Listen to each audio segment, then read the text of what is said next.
बिस्मिल्लाहिर्रहमानिर्रहीम। अस्सलाम वालेकुम डियर स्टूडेंट्स। आज मैं आपको दो डिफाइन समझाने जा रहा हूँ क्लास 10 की, जो कि एक्सरसाइज 7.5 एक्सरसाइज के क्लास 10 मैथ की। इसमें जो आपको मैं डिफरेंस बता रहा हूँ कि एंगल ऑफ एलिवेशन और एंगल ऑफ डिप्रेशन। तो एंगल ऑफ डिप्रेशन और एंगल ऑफ एलिवेशन ये क्या चीज़ है, ये आपको पता होना चाहिए। तो मैं इसके लिए एक डायग्राम बनाई है आपकी। तो एक डायग्राम जो मैंने बनाई है ये है आपके हॉरिजेंटल लाइन। तो ओ एम इसमें हॉरिजेंटल लाइन है और ओ क्यू डाउन लाइन है और ओ अपवर्ड लाइन है। ये मैंने एक आई बनाई है, आई। अच्छा जी, आप यहाँ पर देखें, मैं थोड़ी सी डिफाइन आपको बता दूँ तो उसके बाद मैं आपको क्लियर कराता हूँ कि ये किस तरह आपने करनी है और किस तरह नहीं करनी। तो आपको इसको समझने के लिए सबसे पहले आपको ये डायग्राम समझनी होगी। तो डायग्राम समझने के लिए ये फर्ज करो मेरी ये आंख है, ये मैं बिल्कुल स्ट्रेट देख रहा हूँ। अगर मैं ये बिल्कुल स्ट्रेट देख रहा हूँ तो ये मेरी हॉरिजेंटल लाइन होगी, हॉरिजेंटल लाइन है। अगर ये देखें, ये मेरी हॉरिजेंटल लाइन है जो मेरी बिल्कुल, ये देखें बिल्कुल आंख के सामने। अगर मैं अपनी नजर को थोड़ा सा ऊपर करूंगा और मैं यूं आसमान की तरफ देखूंगा तो ये जो मेरी आंख और इसके दरमियान एक एंगल बनेगा, यूं करके ये एंगल बनेगा। यहाँ पर ये एंगल नजर आ रहा है आपको, ये एंगल बन रहा है। इसको एंगल ऑफ एलिवेशन कहते हैं। और अगर ये लाइन है वर्टिकल और इसके मैं डाउन नीचे देख रहा हूँ जमीन की तरफ, तो यहाँ पर भी एक एंगल बन रहा है नीचे, तो इसे हम बोलते हैं एंगल ऑफ डिप्रेशन।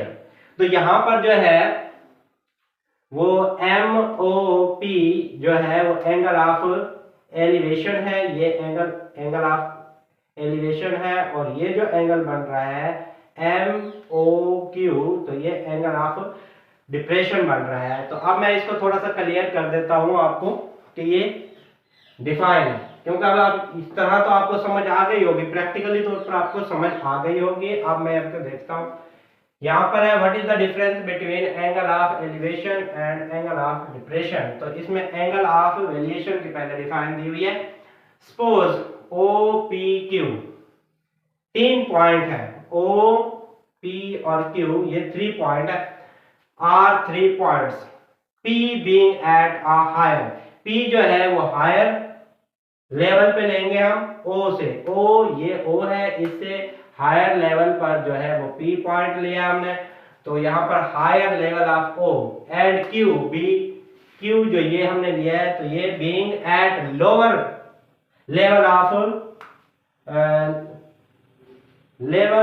ओ, यानी ओ से ये आपका लोअर पॉइंट है क्यू, ये हायर पॉइंट है पी और ये लोअर पॉइंट है। तो let a horizontal line drawn. तो ये जो हॉरिजेंटल लाइन है हमारे पास ओ से एम तक, ये हॉरिजेंटल लाइन है जो बिल्कुल जमीन के पैरेलल होती है, इसे हॉरिजेंटल लाइन बोलते हैं।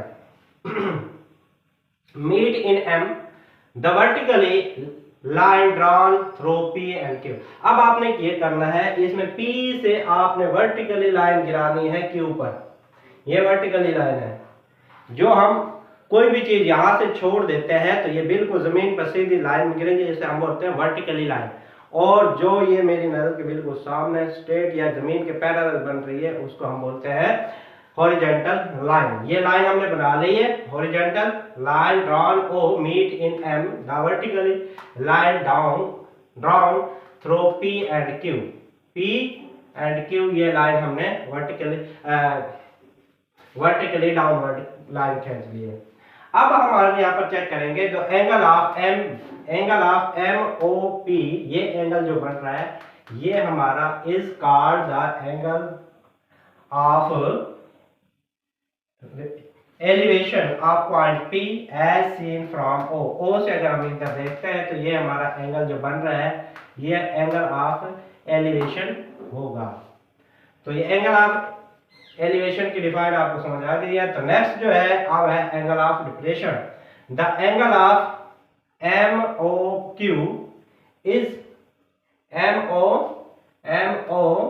क्यू, ये हमने प्रेजेंट करना है फॉर लुकिंग एट क्यू। अब आप यहां से क्यू की तरफ देखेंगे, नीचे की तरफ, below the horizontal line, horizontal line से नीचे बिलो देखेंगे क्यू लाइन पर, क्यू पॉइंट पर line, we have to lower our eyes, तो हमारी ये आईज के बिल्कुल नीचे देखेंगे हम क्यू पॉइंट पर। तो यहाँ पर एम ओ क्यू यानी एम ओ क्यू ये एंगल बन रहा है, ये एंगल ऑफ डिप्रेशन होगा और इसको एंगल ऑफ डिप्रेशन कहते हैं। इस तरह ये दोनों डिफाइन हमारी क्लियर हो जाती है और ये आ जाती है पेपर में। तो ये मैंने बड़े अच्छे अंदाज में आपको कोशिश की है कि आपको समझाने की, तो आपको समझ आ गई होगी कि एंगल ऑफ एलिवेशन क्या होता है, एंगल ऑफ डिप्रेशन क्या होता है। तो जब हमारी आंख बिल्कुल सामने एक लाइन खींचे, यूं लाइन अगर हम बनाएं, तो अगर ऊपर की तरफ देखें तो ये जो एंगल बनेगा ऊपर की तरफ यूं करके अगर ये देखें, ये हमारी हॉरिजॉन्टल लाइन है, अगर हम इसे यूं करके देखते हैं ये एंगल बनता है यहाँ पर, तो ये एंगल ऊपर की तरफ बनता है, तो एंगल ऑफ वेरिएशन होगा। और अगर हम इसे देखें तो ये हॉरिजॉन्टल लाइन हो हमारी बिल्कुल सीधी और ये नीचे की तरफ एंगल बन रहा है, तो इसे एंगल ऑफ डिप्रेशन कहते हैं। तो उम्मीद करता हूँ कि आपको समझ आ गई होगी। तो इंशाल्लाह मिलते हैं अगली जो मैं वीडियो बनाऊंगा 10th क्लास की, वो एक्सरसाइज 7.5 उसकी एग्जांपल्स करूंगा और उसके एक्सरसाइज के क्वेश्चन करूंगा। तो तब तक दीजिए इजाजत दीजिए। Thank you. अल्लाह।